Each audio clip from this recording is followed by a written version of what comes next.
Iran's Foreign Minister Hossein Amir-Abdollahian has warned Israel that the Middle East could spiral out of control if it does not stop strikes on Gaza.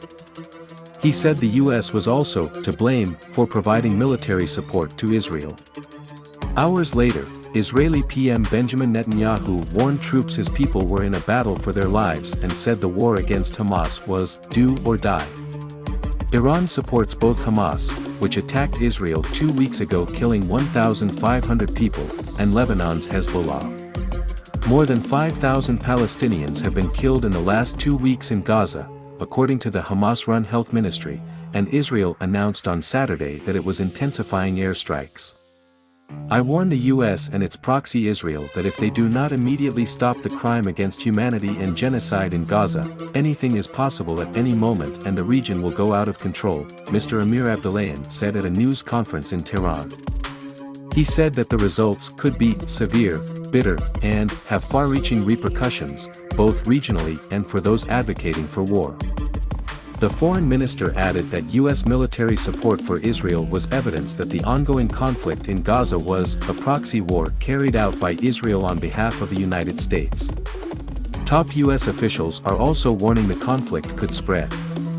US Defense Secretary Lloyd Austin warned of the prospect of significant escalation of attacks on US troops or citizens. If any group or any country is looking to widen this conflict and take advantage of this very unfortunate situation, our advice is, don't. U.S. Secretary of State Antony Blinken also mentioned a likelihood of escalation from Iranian proxies, such as Hezbollah or Hamas, and said the U.S. was taking every measure to make sure we can defend Israelis and U.S. citizens. Several Iraqi bases used by US-led coalition troops have been targeted in drone and rocket attacks in recent days. Also on Sunday, Mr. Netanyahu paid a visit to troops in northern Israel near the border with Lebanon, which has seen exchanges of fire with Hezbollah since the early days of the conflict.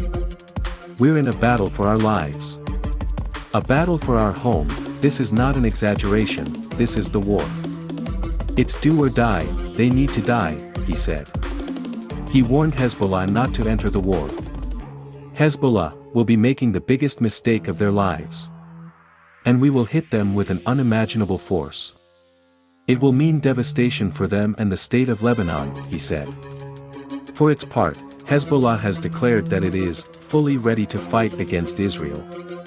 At least 27 people have been reported killed in southern Lebanon during exchanges of fire between Israel and Hamas. At least 5 Israeli soldiers and 1 civilian have been killed in Israel, according to Israeli military reports. Israel has ordered dozens of northern communities to evacuate, adding 14 more on Sunday. And in neighboring Syria, where Iran has a military presence, Israeli missiles hit Damascus and Aleppo international airports early on Sunday, killing at least 2 workers, according to Syrian state media. Both airports have been taken out of use given the damage to their runways.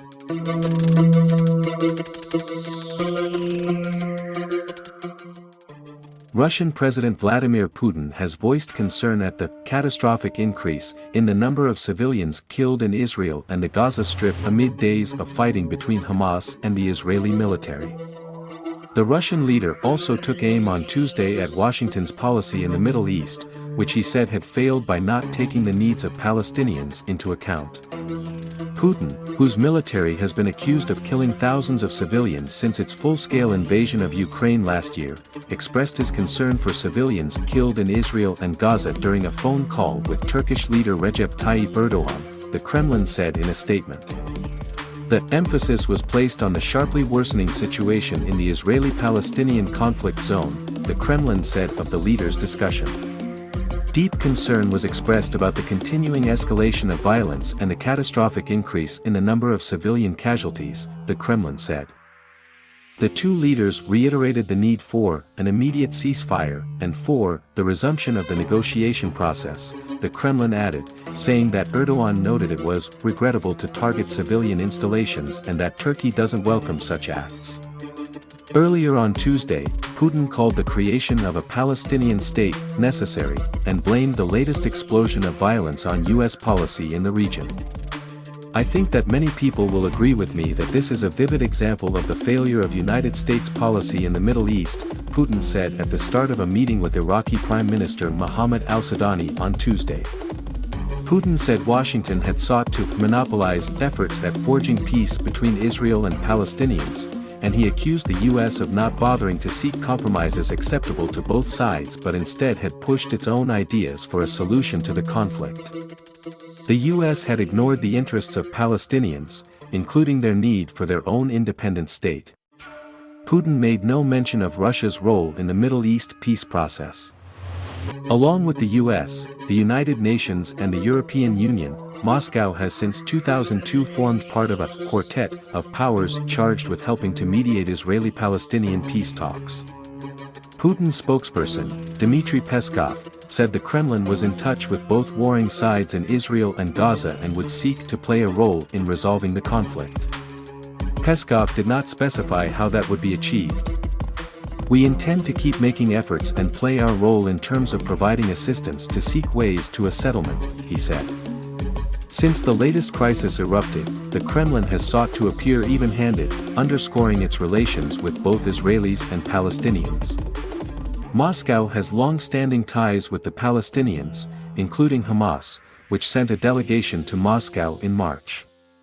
But it also has a lot in common with Israel, including the fact that many Israelis are former Russian citizens, Peskov said. Peskov also warned that the current violence was more than worrying. It has the potential to be dangerous by growing and spilling over from the current zone of the Arab-Israeli conflict, he said. The Russian Foreign Ministry said on Tuesday that it was ready to help reach a settlement between Israel and Palestinians by coordinating regional players. We are in close contact with the leading regional players, whose role in stabilizing the situation and creating conditions for establishing direct Palestinian-Israeli dialogue is indispensable, ministry spokeswoman Maria Zakharova said, according to Russia's state-run TASS news agency. Keep watching us for more videos. Subscribe and follow us. Click the like button and let me know your views in the comments section. Thank you and have a nice day.